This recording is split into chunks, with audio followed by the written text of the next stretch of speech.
ফিরে এলাম বিরতির পর। আর এই মুহূর্তে যে খবরের দিকে নজর রাখতে হচ্ছে, বেলঘড়িয়াতে গুলি চালানোর ঘটনায় গ্রেপ্তার একজন। 15 জুন ব্যবসায়ী অজয় মণ্ডলের গাড়ি লক্ষ্য করে চলে গুলি।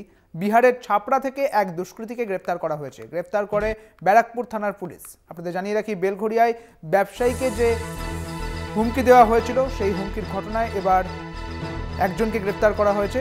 অজয় মণ্ডলের গাড়ি লক্ষ্য করে গুলি চালানো হয়েছিল। সেই সঙ্গে বিহারের ছাপড়া থেকে একজন দুষ্কৃতীকে গ্রেপ্তার করা হয়েছে। ব্যারাকপুর থানার পুলিশ তাকে গ্রেপ্তার করেছে। বিহারের ছাপড়া থেকে তাকে গ্রেপ্তার করা হয়েছে। আরও বিস্তারিত জানবো, আমাদের সঙ্গে রয়েছেন আমাদের প্রতিনিধি জয়ন্ত মজুমদার। জয়ন্ত, ঠিক কি জানতে পারছো? দেখো, গত 15 জুন আমরা জানি যে ব্যবসায়ী অজয় মণ্ডল তার গাড়ি লক্ষ্য করে দুজন দুষ্কৃতী বাইকে করে আসে এবং তার গাড়ি লক্ষ্য করে কিন্তু গুলি চালায়। সেই দুজন দুষ্কৃতীকে কিন্তু খুঁজতে ব্যারাকপুর পুলিশ কমিশনারেটের যারা গোয়েন্দা দপ্তরের আধিকারিকরা তারা যেমন গিয়েছিলেন খুঁজতে বিহার এবং ঝাড়খণ্ডের বিভিন্ন এলাকায়, এবং তার পাশাপাশি বেলঘড়িয়া থানার দুটো টিম কিন্তু তাদের সঙ্গে সহযোগিতাপূর্ণভাবে কিন্তু ওই দুটো জায়গায় গিয়েছিলেন খুঁজতে। একদিকে হচ্ছে তোমার বিহার, একদিকে ঝাড়খণ্ড।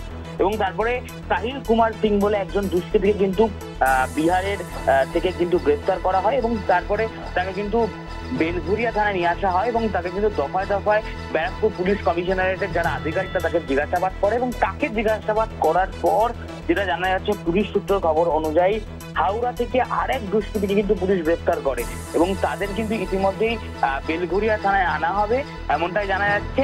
এবং সাহিল কুমার সিংকে জিজ্ঞাসাবাদের পর কিন্তু আরো এক দুষ্কৃতী কিন্তু পুলিশের জালে ধরা দিল এবং পুলিশ তাকে গ্রেফতার করলো, এমনটাই কিন্তু পুলিশ সূত্রের খবর পাচ্ছি।